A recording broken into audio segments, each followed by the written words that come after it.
오늘 저는 이 본문을 읽을 때마다 늘 생각이 나는 것이 하나 있습니다. 이게 뭐냐면 옛날에 제가 어렸을 때 그 시골 장터가 장 있을 때 장터에서 일어나는 그런 일들이 생각이 나거든요. 그때는 참 어려운 시대였는데도 불구하고 우리가 사용했던 기구들이 좀 이렇게 있었던 것이 기억이 납니다. 쌀을 팔러 가도 저울로 쌀을 파는 게 아니고 대박, 말통 이런 것 가지고 쌀을 했죠. 그러니까 이제 이 말이나 대박의 쌀 장수들은 그거를 잘 이렇게 대면 돈을 번다고 그럽니다. 그러니까 좀 적게 담아서 이렇게 딱 깎아내는데 잘 깎아내는 기술이 있어야만 돈을 번다 이런 얘기도 들었는데, 그런데 그 대박이나 말은 조금 우리 민족에 정이 좀 있었던 것 같아요. 좀 어떤 사람이 와서 말 좀 잘한다, 그래서 좀 뭐 한다 그러면은 대박이나 말을 흔들흔들 해갖고 채우면 이만큼 내려가거든요. 그럼 또 그것도 이렇게 채워서 주고, 또 그것도 모자라면 고봉으로 이렇게, 고봉이라는 소리를 알아듣는 건 모르겠다. 이렇게 해가지고 대를 대서 이렇게 전달해 줬던 그런 인심이 좋고 정이 있었던 그런 생각이 이 구절을 읽을 때마다 생각이 나요. 그래서 저희 할머니가 그런 얘기 하더라고요. 보릿고개 시절에는 시집을 가는 그 온누이의 집에 오라버지가 방문을 하게 되면은 큰 그릇에다가 밥을 주면은 시부모들의 눈치가 보이니까 볶게에다가 밥뚜껑에다가 오라버지 밥을 담아주는데 어떻게 눌러서 담느냐에 따라서 양이 달라진대요. 그래서 보기는 그릇에 뚜껑이니까 조그맣게 보이는데 실제적으로 그 오누이가 꼭꼭 눌러가지고 양이 굉장히 많게 담아준다 이런 얘기들을 제가 듣게 됐어요. 그러니까 이런 부분들을 이렇게 바라다 보면 그냥 정확한 저울 눈금에 따라서 이렇게 되는 게 아니라 정이 좀 있었던 것 같아요. 그죠? 지금도 이렇게 시장에 가서 보면은 저기 뭡니까, 우리 현대시장이나 남문시장이나 저 광명시장 같은 데 가서 보면은 덤이라는 게 있어요. 덤. 정의에서 그거 정해진 것에서 이 덤인데 어떤 데는 본 음식보다 덤이 더 많을 때가 있잖아요. 그래서 이게 이제 우리들의 살아온 가운데에서 가장 정겨웠던 것들이 이제 그런 것들이 아닌가, 이런 생각을 해보게 되는데, 오늘 얘기 하나님께서 우리에게 허락해 주시는 그런 은혜를 허락해 주신다 이렇게 보여서 저는 오늘 축복받을 사람이라는 제목으로 함께 은혜를 나누기를 원합니다. 사람이 복을 받고 건강하고 부귀영화를 누리면서 한평생 행복하게 살아가려고 하는 데는 두 가지 길이 있다고 성경은 얘기를 하고 있는데요. 하나는 자기의 피나는 노력으로 행복을 이루어가는 길이고, 다른 하나는 값없이 주시는 하나님의 은혜로 말미암아 이루어지는 길이다. 이 두 길이 있는데요. 자기 노력으로 행복을 위한 부를 쌓고 복을 누리려고 한다면 노력하고 힘쓰고 이렇게 해서 이제 주머니를 채워가야 되는 거고, 그러기 위해서는 피나는 노력이 필요할 뿐만 아니라 때로는 남의 손에 있는 것도 내 것으로 만들어야 되는 그런 부분들을 이렇게 누리게 되는데, 그런 방법으로 얻어지는 것은 결국은 수명이 그렇게 길지 못하다. 언젠가는 내게서, 내 손에서 빠져나가게 되는, 그래서 이제 솔로몬 얘기하는 것은 저는 바람을 잡으려고 하는 것처럼 잡힌 것은 아무것도 없고 다 새나가 버리는 그런 현상이 생길 수도 있고요. 그런데 오늘 본문 속에서 놀라운 축복의 비결의 경로를 우리가 찾아볼 수가 있게 되는데, 그 놀라운 축복을 받을 수 있는 비결의 경로는 첫째는 자비로운 자가 되라는 것입니다. 두 번째는 비판하지 말라는 거예요. 세 번째는 남을 정죄하지 말라는 거죠. 그 다음에 네 번째가 뭐냐면 용서하고 주라는 것입니다.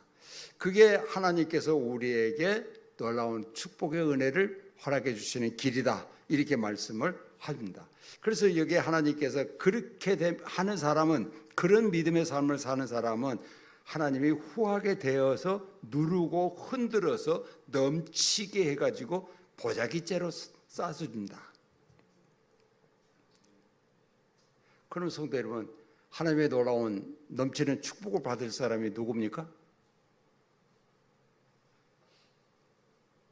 대답 못 하신 거 보니까 아무도 없네. 나만 받아야 되겠다. 네? 그래서 오늘 우리는 축복을 받을 사람이 어떤 사람인가 우리가 다 아는 것 같으면서도 우리가 함께 말씀을 나누면서 보게 되기를 원합니다. 첫째는 인간관계가 부드러운 사람입니다. 모난 사람이 아니라는 거예요. 오늘 여기 본문에서 36절에서 너희 아버지의 자비로우심 같이 너희도 자비로운 자가 되라 하고 말씀하십니다. 하나님께서 사람들에게 긍휼을 베푸는 것처럼 너희도 긍휼을 베푸는 자가 되라 하는 것입니다. 하나님께서 너희를 기쁘게 받아주시는 것처럼 너희도 모든 사람을 그렇게 기쁘게 받아들이라는 것입니다. 그러면서 여기 37절에서 뭐라고 얘기하냐면 비판하지 말아라. 그러면 너희가 비판을 받지 않을 것이다.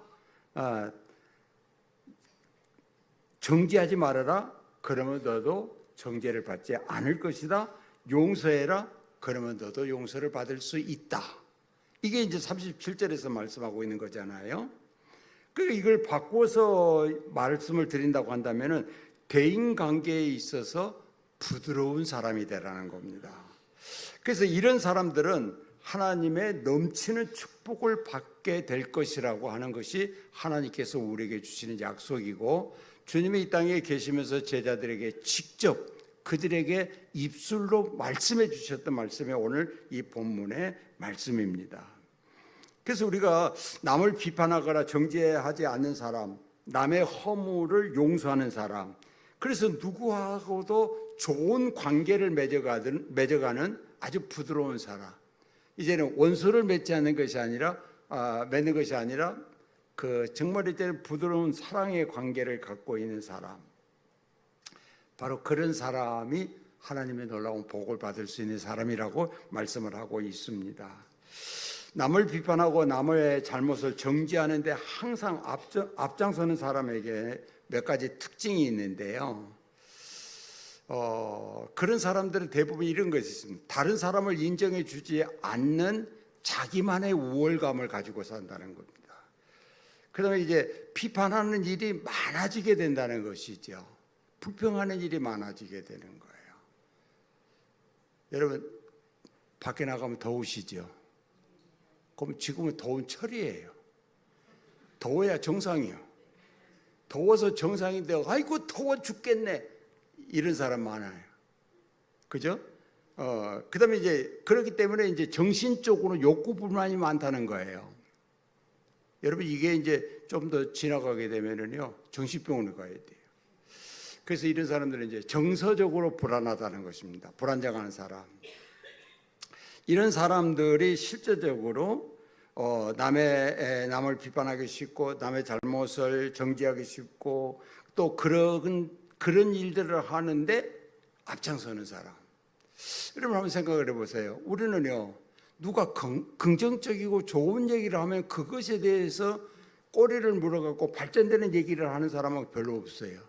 근데 누구 하나 비판하기 시작하면 거기에는 그냥 줄줄이 시간 가는 줄 모르고 가죠. 우리 특별히 자매들은 해갖고 신랑 흉 한번 봤다 그러면 너도 나도 없이 그냥 쭈르륵 내가지고 그냥 시간이 2시간 3시간 갔는데 아무것도 남은 것이 없는 그런 것들이 되고 만다는 것입니다. 그런데요, 반대로 남을 칭찬하는 사람들이 지니고 있는 특성이 있습니다. 칭찬할 일을 많이 갖고 있다는 것입니다. 그래서 늘 저 사람을 칭찬할 수 있는 것이 뭔가, 저 사람이 진짜 할 만한 일이 어떤 것인가를 늘 생각하는 사람. 그래서 이런 사람들은 인간관계가 좋고 부드러운 사람들이라는 겁니다. 그래서 정서가 안정되어 있고 좋은 인격을 소유한 사람들이죠. 그래서 다른 사람들이 좋아하고 따르게 된다는 거예요. 여러분 이제 장례식장에 가면 검은 리본을 이렇게 쳐가지고 세워놔둔 사진이 한 장 있습니다. 영정사진이라고 아시죠? 영정사진. 영정사진을 여러분 어떻습니까? 아주 인자스럽고 부드러운 얼굴로 영정사진을 찍기를 원하십니까? 걸기를 원하십니까? 아니면은 눈을 부릅떠 가지고 화가 쫙 난 사람처럼, 꼬라지가 확 난 사람처럼 그런 사진을 걸기를 원하십니까? 영정사진을 보면 다들 온화하고 아름답고. 그래서 저는 이제 그 장례식장에 가서 그런 영정사진을 바라다 보면 가끔 이런 생각, 나도 언젠가는 저 자리에 내 사진이 걸릴 건데, 이런 생각을 해봐요. 그러면서 하는 생각이 나는 게 뭐냐면은, 저 영정사진을 바라보는 사람들의 속으로 무슨 생각을 할 것인가, 어떤 생각을 가지고 저 영정사진을 바라볼 것인가, 평소에 어떤 인간관계를 맺고 살았느냐에 따라서 바라보는 인상이 다를 것이다 하는 생각을 해보게 됩니다. 남을 편안하게 해주었던 사람, 분위기를 좋게 만들어 주었던 사람, 항상 남을 돕고 사랑해 주던 사람, 남의 장점을 칭찬해 주며 살던 사람, 살아있을 때나 죽었을 때나 많은 사람들이 좋아하고 그를 따르고 그의 이름을 오래도록 간직하면서 그분은 참말로 이렇게 했어 하고 이렇게 그리워하는 그런 마음들을 가질 수 있지 않을까, 이렇게 생각을 합니다.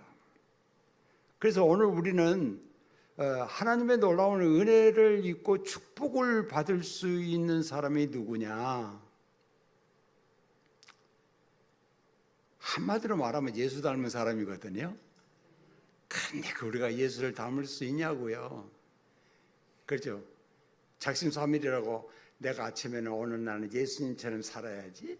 그런데 오늘 하루가 지나가기 전에 나도 모르는 사이에 확 달라지는 이런 모습들이 아닐까. 어느 날 어떤 사람이 유명한 율법 선생님을 선생님이 힐레를 찾아갔습니다. 당신이 아주 훌륭한 율법 선생이라고 한다면은 내가 한쪽 발을 들고 서 있는 동안에 당신이 알고 있는 모든 율법을 내게 알려주시오 하고 여기 얘기를 했습니다. 그때 그 율법 선생이 한마디로 이제는 자기를 모독하고 이제 비아냥거리는 그 사람에게 이 율법적 학자가 힐레리 대답을 합니다. 자기에게 싫은 것을 남에게도 하지 말라. 내가 싫으면 남에게도 그 일을 맡기지 말아라. 이것이 율법의 전부입니다 하고 얘기를 했답니다. 알렉산드리아 철학자였던 필로는 자기 자신이 당하기 싫어하는 일은 다른 사람에게도 행하지 말라. 사람들은 자기의 실수나 허물을 인정하고 반성하기보다는 다른 사람을 정죄하고 책임 전가를 하게 되고 자기보다 약한 사람을 더 괴롭게 만들고 그래서 그러므로 말미암아 자기가 스스로 보상을 받는 것처럼 되는 그런 위치에 서게 된다는 것입니다. 그래서 사람들은 자기의 죄를 스스로 인정하는 것을 굉장히 고통스러워한다는 거예요. 너무 괴로워한다는 겁니다. 그래서 내 잘못을 인정하고 고통스러워하는 것이 아니라 자기보다 다른 사람에게서 죄의 원인을 찾거나 다른 사람을 비판해서 화살을 그에게 돌리거나 그래서 그렇게 함으로 자기 기분이 좋아지게 만드는 것이 대부분 우리가 살아가는 사람들의 삶이라는 거예요. 그래서 어떤 회사원은 자기의 화난 감정을 윗사람에게 풀 수가 없으니까 집에 들어와서 마누라에게 그냥 풀고 오늘 다녀오셨습니까? 하고 강아지가 좋아하고 꼬리를 흐드러들하고 차고 나면 이놈의 새끼하고 바로 차버린다는 거예요. 그러니까 이렇게 되는 거. 그래서 자기의 화난 감정을 자기가 표현하지 못하면은 견딜 수 없는 마음을 갖는 거. 이거는 하나님의 축복을 받을 수 있는 것하고 거리가 멀다는 겁니다. 진짜로 문제가 어디가 있느냐? 진짜 문제는 자기 마음속에 감춰져 있는데 그 감추어진 문제를 내놓기보다 자기의 잘못된 태도나 행위를 인정하기보다는 오히려 감추고 다른 사람들의 잘못을 들춰내므로 말미암아서 나는 그래도 거기에 비하면 괜찮다 하고 위로를 받으려고 하는 사람들이 많다는 것입니다. 그래서 항상 우리는 어떤 거냐면 자기보다 더 강하고 자기보다 윗사람이나 자기보다 이런 데 우리는 돌리는 게 아니라 항상 나보다 더 연약한 사람, 정말 이제는 내가 이렇게 해도 되겠다고 생각하는 사람들한테 마구 쏟아내게 된다는 것입니다. 그래서 자기 마음속에 여전히 가지고 있는 증오, 이 증오를 다른 사람에 대한 악한 감정으로 그대로 남겨서 쏟아놓게 된다는 것입니다. 그러면서도 자기는 지금 정당하게 잘하고 있다고 생각을 하게 된다는 거예요. 그런데 이게 오늘 본문은 뭐라고 얘기합니까? 남을 비판하면 뭐 한다고요? 같이 읽었는데 벌써 잊어버렸죠. 남을 비판하면 내가 비판을 받는다는 거예요. 그죠? 남을 정죄하면 어떻게 해요? 나도 정죄를 받을 수 있다는 겁니다. 그 내가 정죄받는 것이 싫으면, 내가 비판받는 것이 싫으면 비판하지 말라는 거예요. 정죄하지 말라는 거예요. 남을 정죄하지 않으면, 남을 비판하지 않으면 내가 그걸 받을 이유가 없다는 겁니다. 오늘 여기 주님이 하시는 말씀이 그거예요. 그러니까 비판하기 좋아하고 정죄하기 좋아하는 사람은 하나님의 축복을 받을 수 있는 위치에 있지 않다는 거예요. 그것으로부터 우리가 회개하고 그 자리에서 벗어나야만 진정한 하나님의 놀라는 은혜가 거기에 있음을 여러분 기억하시기를 바랍니다. 그러니까 언젠가 자신이 비판을 받게 되고 언젠가 정죄를 당하게 될 것인데, 얼마 전에 미국의 그 의학협회에서요 연구 발표를 했는데, 음주 습관은 유전적인 요인의 역할을 한다 하는 이런 결과를 내놨습니다.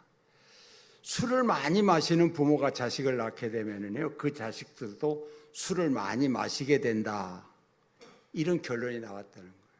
담배를 많이 피우는 사람도 마찬가지라고 얘기를 합니다. 그러니까 부모의 좋은 습관은 자식들에게도 좋은 영향을 물려주지만은 부모의 나쁜 버릇이나 습관도 그대로 자식들에게 전이된다는 거 여러분 기억하시길 바랍니다. 제가 목회를 하면서도 그랬어요. 아버지가 술 때문에 저 고생을 해갖고 우리가 얼마나 괴로움을 당했냐, 이런 경험을 하는 애들은 술 안 먹을 줄 알았거든요. 근데 아버지보다 더 먹어보더라고. 내가 보니까 그래. 그래서 이분들이 지금 연구한 게 나는 동의할 수 있습니다. 그러니까 여러분 보십시오. 우리가 신앙생활, 교회생활, 이것도 역시 예외는 아니라는 거예요. 모든 것이 마찬가지예요. 부모의 교회 생활이나 믿음 생활이 철저하고 긍정적이면 자녀들도 그것을 담고 배우게 돼서 주님 예배하는 것이 첫째고 긍정적인 예배를 드리게 된다는 겁니다. 그래서 교회에서 부모가 섬기는 태도나 예수를 믿는 자세가 까다롭고 부정적이고 이렇게 된다고 하면 자식들도 그것을 그대로 본받아서 부정적인 그 믿음 생활을 하게 된다는 것입니다. 성도 여러분, 누가 후한 대접을 받습니까? 비판을 좋아하지 않고 칭찬을 좋아하는 사람이 후한 대접을 받습니다. 남을 정죄하지 않냐고 다른 사람의 몫까지 책임을 질 줄 아는 사람이 후한 대접을 받습니다. 그런 사람들은 사람들이 따르게 되고 그들 옆에 늘 사람이 함께해서 정말 이제 하나님의 은혜가 무엇인가를 아는 거예요. 여러분, 세상적인 친구들은요, 좋을 때는 다 친구라니까. 탕자가 재물이 많았을 때는 다 가까운 친구였다니까. 그런데 자기가 빈털터리가 되니까 다 버리고 가버렸잖아요.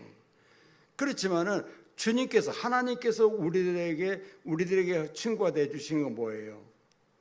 우리 주님께서요, 이 땅에 오셔서 제자들과 함께 다니면서 사람들의 잘못된 것을 꼬집고 다니고 잘못한 것에 대해서 비판하고 다니고 잘못한 것에 대해서 판단을 하는 것을 주님이 하셨다고 한다면은 여러분 어떻게 되겠습니까?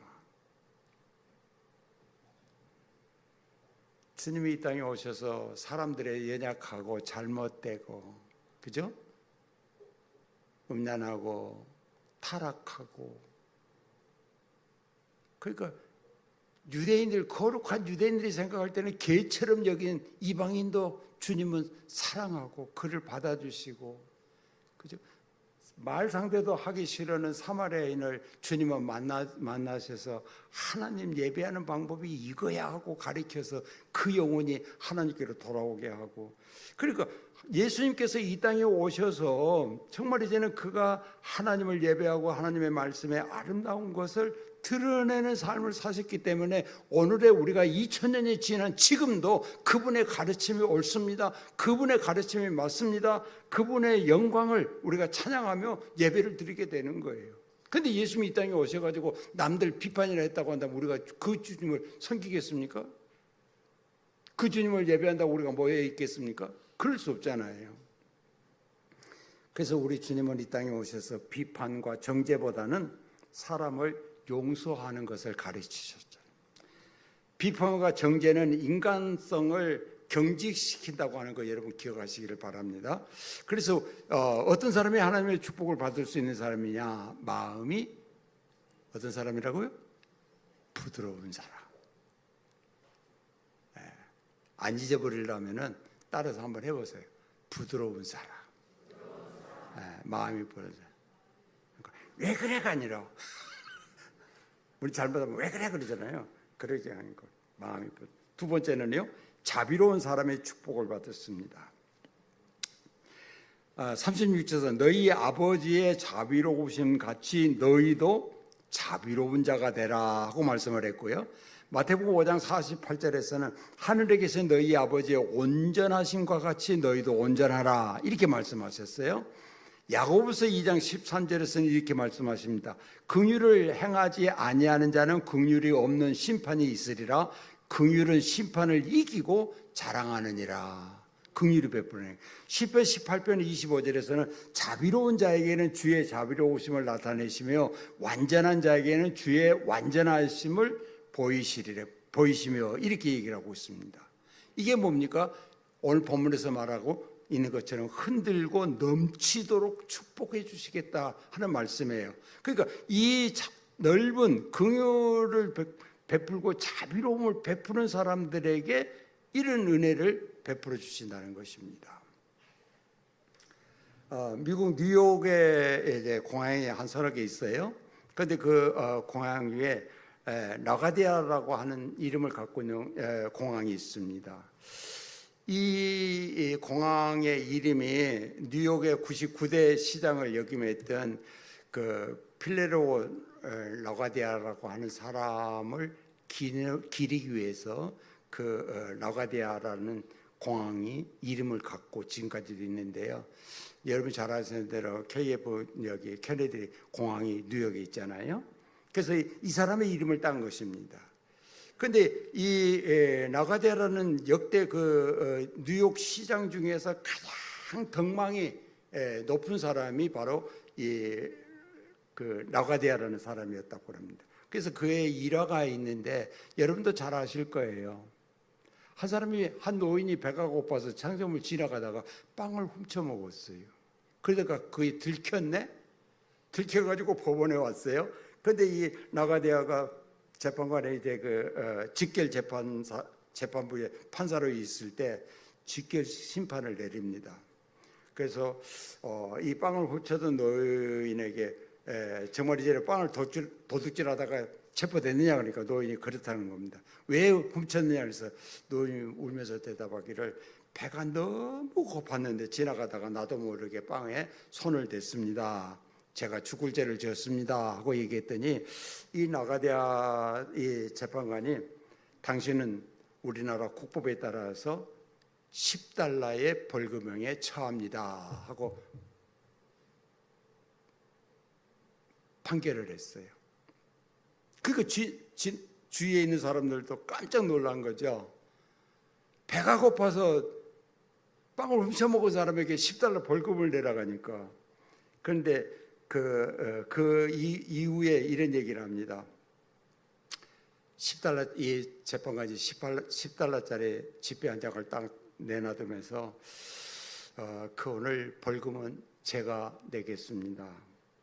제가 내는 이유가 이렇게 배고픈 사람이 뉴욕 거리를 헤매고 다니고 있는데 나는 너무 좋은 음식을 많이 먹은 죄로 이 벌금은 내가 내겠습니다. 이렇게 얘기하면서 10달러의 벌금을 이분이 대신 내줬대요. 그러면서 자기 모자를 딱 벗어갖고 하는 얘기가 여기에 앉아 계신 이분들은 여러분들이 이제는 이렇게 배고픈 사람을 모른 척 했으니까 한 사람 앞에 50센트의 벌금을 내십시오 하고 모자를 벗어서 돌렸더니 그때 모인 돈이 47달러 50센트다고 그럽니다. 그래서 그 돈을 모아서 노인에게 주면서 이 노인을 그냥 보내면 또 돈이 없으니까 배고파서 또 훔쳐 먹을 것 같으니까 그 돈을 주면서 이제 다시는 훔치지 않았으면 좋겠다 했더니 노인이 눈물을 흘리면서 법정을 나갔다고 그럽니다. 이런 분이 나중에 뉴욕의 시장이 돼가지고 모든 사람들에게 좋은 그 교훈을 주셨대요. 그래서 이분의 이름을 따서 공항 이름을 지었다고 그럽니다. 여러분 어떻습니까? 돈이 많다고 살만한 세상입니까? 국민의 GNP가 높아지면 어떻습니까? 살만할까요? 하나님의 자비를 받은 자의 자비로움이 있을 때만 살만한 세상이 이루어진다는 거 기억하시길 바랍니다. 내가 하나님께로부터 받은 은혜, 내가 하나님으로부터 내가 받은 그 자비로운 은혜, 그 놀라운 은혜, 오늘 우리 찬양 때도 부르셨잖아요. 그런 사람이 행복한 사람이라고. 제가 사실은 이번 주간에 그 설교진을 하면서 열어놓고 늘 들었던 찬양, 그래 그런 사람이 행복한 사람이라고. 나도 그런 사람이 돼야 되는데 했더니 오늘 찬양 우리 바람 찬양 때 그 찬양을 부르더라고요. 얼마나 은혜가 됐는지 모릅니다. 성도 여러분, 성도가 성도됨, 성도가 성도다운 성도되면 받아들이는 게 아니고 하나님께서 내게 베풀어 주신 자비를 가지고 우리가 다른 사람에게 자비를 베푸는 데 있습니다. 여기 보면은 그렇게 너희 아버지의 자비하심과 같이 너희도 자비하라 그랬습니다. 오늘 그 말씀을, 주님의 말씀을 우리가 받아야 되고 순종해야 됩니다. 그러면 하나님께서 누르고 흔들어서 더 많은 자비를 베풀 수 있는 은혜를 우리에게 주신다는 거예요. 세 번째는 용서하는 사람의 축복을 받았습니다. 37절 하반절에 보면 용서하라 그리하면 너희가 용서를 받을 것이요 그랬습니다. 여러분 어떤 사람 용서하지 못해서 이런 마음에 얹혀 있습니까? 그럼 당신이 하나님 앞에서 용서를 받지 못하는 거예요. 그래서 용서라고 하는 것은 상대방의 처지나 입장, 형편, 그런 정황 등을 이해하고 감정이나 원한이나 분노나 미움 같은 것이 없이 그걸 다 잃어버리고 다 버리고 사랑하는 것을 말하고 있는 겁니다. 이 일은 물론 쉽지는 않습니다. 그러나 사랑하는 마음을 가지고 있다고 한다면, 아니면 내가 하나님으로부터 얼마나 큰 사랑의 빚을 지고 있는 사람인가를 우리가 깨닫고 알고 있다고 한다면은 우리는 용서할 수 있다 하는 것입니다. 그래서 여러분 용서하게 되면은요 내 마음이 편안해집니다. 용서 안 하면 내 마음이 괴로워요. 그런데 상대편이 받아주든지 안 받아주든지 내가 용서해버리면 내 마음이 편안합니다. 그러니까 내 영혼이 평정을 얻게 된다는 것이죠. 찾게 된다는 것이죠. 그래서 증오심이나 적개심이나 원한, 미움 이런 것들의 모든 그 막 우리 삶 속에서 풍랑처럼 막 요동을 치는데 우리의 영혼은 하나님의 은혜 안에서 평안하고 평정을 누릴 수 있는 은혜 속에 들어가게 되라고 믿습니다. 그래서 내가 남을 용서해야만 내가 저지른 잘못도 하나님께서 용서를 해준다 하는 얘기입니다. 용서하면서 합시다. 네 번째는 주는 사람에게 축복이 있답니다. 자, 38절 말씀. 주라, 그리하면 너희에게 줄 것이니 곧 후히 되어 누르고 흔들어 넘치도록 하여 너희에게 안겨주리라 얘기했습니다. 우리는 흔히 주는 것 줄어든다고 생각합니다. 우리가 내가 가지고 있는 거 줘버리면 나는 빈주머니라고 생각을 하고 있는 그런 개념을 가지고 있습니다. 그래서 늘 우리는 내가 주거나 다른 사람에게 하면 손해라고 생각을 합니다. 그래서 주지 않고 쥐고 있는 것이 부자가 되고 잘 사는 길이라고 생각을 하게 되죠. 그런데 하나님의 법칙은 그렇지 않은 것 같습니다. 창조의 질서나 성경의 명령하는 것이나 우리 신초의 구조는 받은 것을 받고 내놓을 것은 내놔야 되는 거예요. 왜 아멘 안 하세요? 정신 잘 잡수셨죠? 네? 잘 잡수셨어? 많이 들어갔잖아. 근데 이걸 내놓지 않으면, 이게 나가지를 않으면 어떡해? 나가지 않으면 큰일 나요.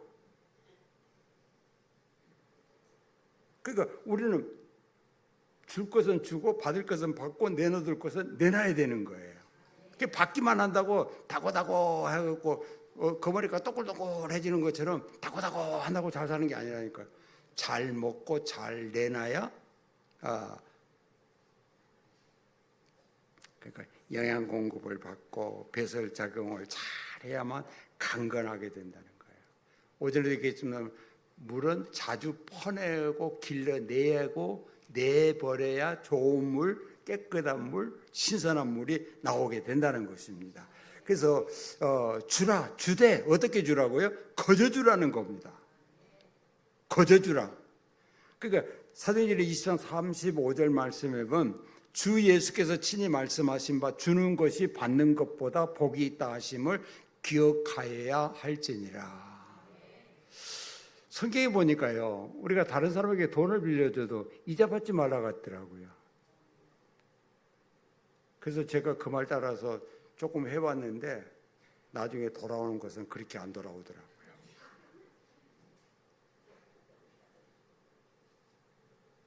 정말 마음에 상처를 줄 수 있는 걸로 돌아오더라고요. 그러니까요, 여러분 한번 보십시오. 복권에 당첨이 됐어요.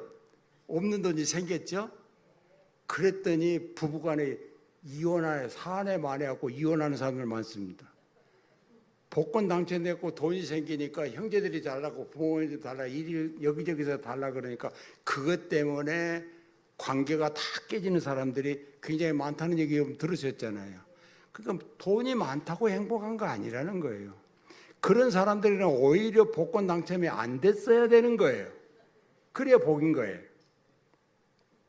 그러니까 우리가 소유가 많다고 해가지고 행복한 사람이 아니라 줄 수 있는 것이 많을 때 행복한 사람입니다.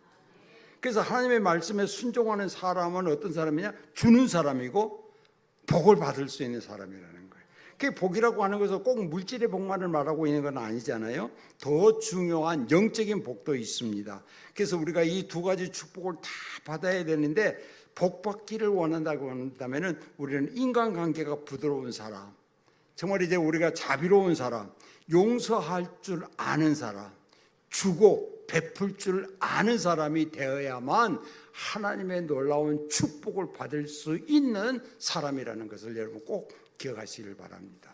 하나님이 어떻게 주신다고요? 누르고, 누르고, 흔들고. 그 이해가 안 되면 오늘 집에 가셔서 우리 자매들 저녁밥 지으실 때 쌀을 딱 해갖고 그릇에 넣고 흔들고 누르고 한번 해보세요. 얼마만큼 내려가는 거야. 흔들고 누르고 흔들어서 그래가지고 어떻게 넘치게 해가지고 보자기로 딱 싸가지고 다 싸가지고 넘치고 그냥 재부르고 주는 게 아니라 보자기로 다 싸가지고 안겨주겠다. 아멘. 그 복 받기 원하시죠? 받기만 하면 안 된다니까. 줘야 받는다니까. 제가 여러분에게 말씀드렸잖아요. 우리가 하나님의 놀라는 은혜를 받으려면 더 큰 은혜를 은혜를 받으려면 더 큰 그릇이 돼야 됩니다. 더 큰 그릇이 돼야 돼. 요만한 그릇에다 가는 게 아니라 더 큰 그릇이 돼야 된다. 그러니까요, 여러분, 요만한 그릇을, 여러분 그릇이 요만큼밖에 안 되는데 하나님이 주시기를 원하는 건 이만큼이란 말이에요. 그러면 여기서부터 요만큼 그릇을 키워야 되는데 요 그릇이 키워지는 과정이 조금 힘들어. 요 키워지는 과정이,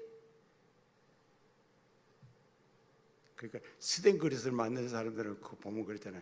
요만한 판에다가 딱 놔두고 틀에다가 놔두고 이렇게 하면 큰 틀에서 큰 그릇이, 큰 함지바 같은 큰 그릇이 나오고, 조그마한 그릇은 조그마한 데다가 넣고 조그마하게 나와야 되나요?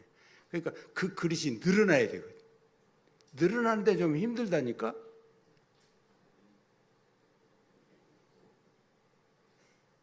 아멘을 빨리 해. 그래 설교 빨리 끝나게. 그래서 우리가 정말 이제 주고 베풀고 자비로운 사람이 되고 용서하는 과정은 쉽지 않아요. 그 일은 좀 힘들어요. 그러나 우리가 주님께서 나에게 주시는 약속의 말씀 우리가 굳게 믿고 그 일에 우리가 순종하고 그 일대로 우리가 믿음의 삶을 살고 살아나가게 된다고 한다면 우리를 큰 그릇 만드셔서 더 많은 것으로 후하게 채워주시고 넘치게 채워주시는 놀라운 은혜를 받을 수 있는 사람이 누구냐? 하나님의 자비로운 사람, 자비로운 것처럼 자비를 베푸는 사람이라. 그래서 성도 여러분, 주는 자가 받는 자보다 복이 있다니까요.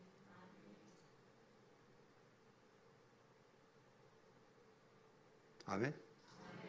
주면서 삽시다. 줄 것이 없으면 사랑이라도 줘야지. 기도하겠습니다.